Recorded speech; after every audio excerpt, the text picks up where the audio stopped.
সম্প্রতি সময় মধুমিতা সরকার তার বয়ফ্রেন্ডের সঙ্গে একটু বেশি সময় পার করছে এমনটাই জানা যায়।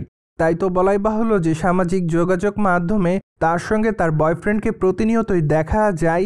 তাই তো বলাই বাহুল্য যে বর্তমান ইনস্টাগ্রাম হ্যান্ডেলে বেশ কিছু ছবি আপলোড করেছেন তিনি। যদিও তার প্রকাশ করা ছবিতে দেখা যাচ্ছে তাকে এবং তার বয়ফ্রেন্ডকে, পাশাপাশি অবশ্য তাদের পশুকেও দেখা যায়।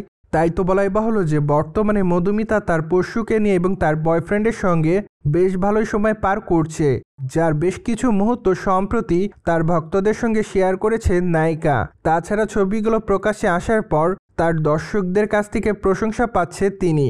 এমনকি তার প্রকাশ করা ছবির কমেন্ট বক্সে অনেকে তাকে লাভ ইমোজি দেয়, পাশাপাশি অনেকে আবার তাকে গর্জিয়াসও লিখেছে। সেই সাথে অনেকে আবার তার পোষ্য প্রাণীর নামটি জানতে চায়। তাছাড়া অনেকে আবার তাকে নাইস বলেও দাবি করে। দ্যাটস ওয়াই মধুমিতা সরকার তার দর্শকদের কাছে এভাবে আলোচনায় বলে শোনা যাচ্ছে। অন্যদিকে আগামী দিনে মধুমিতা সরকারের হাতে বেশ কয়েকটা চলচ্চিত্রের কাজ আছে। তাই তো অনুমান করা যাচ্ছে যে হয়তো খুবই শীঘ্রই টলিগঞ্জের এই বিউটি কুইন তার নতুন চলচ্চিত্রের নাম তার ভক্তদের মধ্যে প্রকাশ্যে আনবেন। পাশাপাশি হয়তো আগামী দিনে তাকে ওটিটির পর্দাতেও কাজ করতে দেখা যাবে, কেননা প্রায় দীর্ঘদিন সময় ধরে ওটিটির পর্দাতে দেখা যাচ্ছে না মধুমিতা সরকারকে। যার প্রেক্ষাপটে অনুমান করা যাচ্ছে যে হয়তো খুবই শীঘ্রই টলিগঞ্জের এই বিউটি কুইন তার নতুন ওটিটি প্রজেক্টের নাম দর্শকদের মধ্যে উপস্থাপন করবে। অন দ্য আদার হ্যান্ড, টলিগঞ্জের এই বিউটি কুইনকে সর্বশেষ অভিনয় করতে দেখা যায় শ্রীমান ভয়েসে শ্রীমতী চলচ্চিত্রে। তারপর অবশ্য এখন পর্যন্ত আর কোনো চলচ্চিত্রে দেখা যায়নি তাকে। তাই তো বর্তমানে তার দর্শকরা তার নতুন চলচ্চিত্রের জন্য অপেক্ষাতেই রয়েছে। প্রসঙ্গত আপনারা সকলে জানেন যে মধুমিতা সরকার ছোট পর্দার মাধ্যমে তার দর্শকদের কাছে অ্যাট দ্য ফার্স্ট টাইম নজরে আসেন। তারপরই অবশ্য চলচ্চিত্রের পর্দাতে পা রাখতে দেখা যায় তাকে।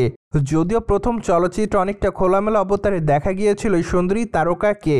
তারপর থেকে অবশ্য টলিগঞ্জের দর্শকদের পাশাপাশি ডিরেক্টরদের কাছেও আলোচনায় ছিলেন এই তারকা, যার প্রেক্ষাপটে বর্তমান একের পর এক চলচ্চিত্রে কাজ করতে দেখা যাচ্ছে মধুমিতা সরকারকে। তবে তার কেরিয়ারের সবথেকে আলোচিত চলচ্চিত্র ছিল চিনি। মূলত চিনি 1 এবং চিনি 2 চলচ্চিত্রটি দর্শকদের কাছে ব্যাপক আকারে সাড়া ফেলে। তাছাড়া এই চলচ্চিত্র দুটির মাধ্যমে দর্শকদের কাছে বিশেষভাবে খ্যাতি পান তারকা হিসেবে তিনি। তাই তো তার দর্শকরা তার কাছ থেকে এমন ধরনের চলচ্চিত্র পেতে চায় সব সময়।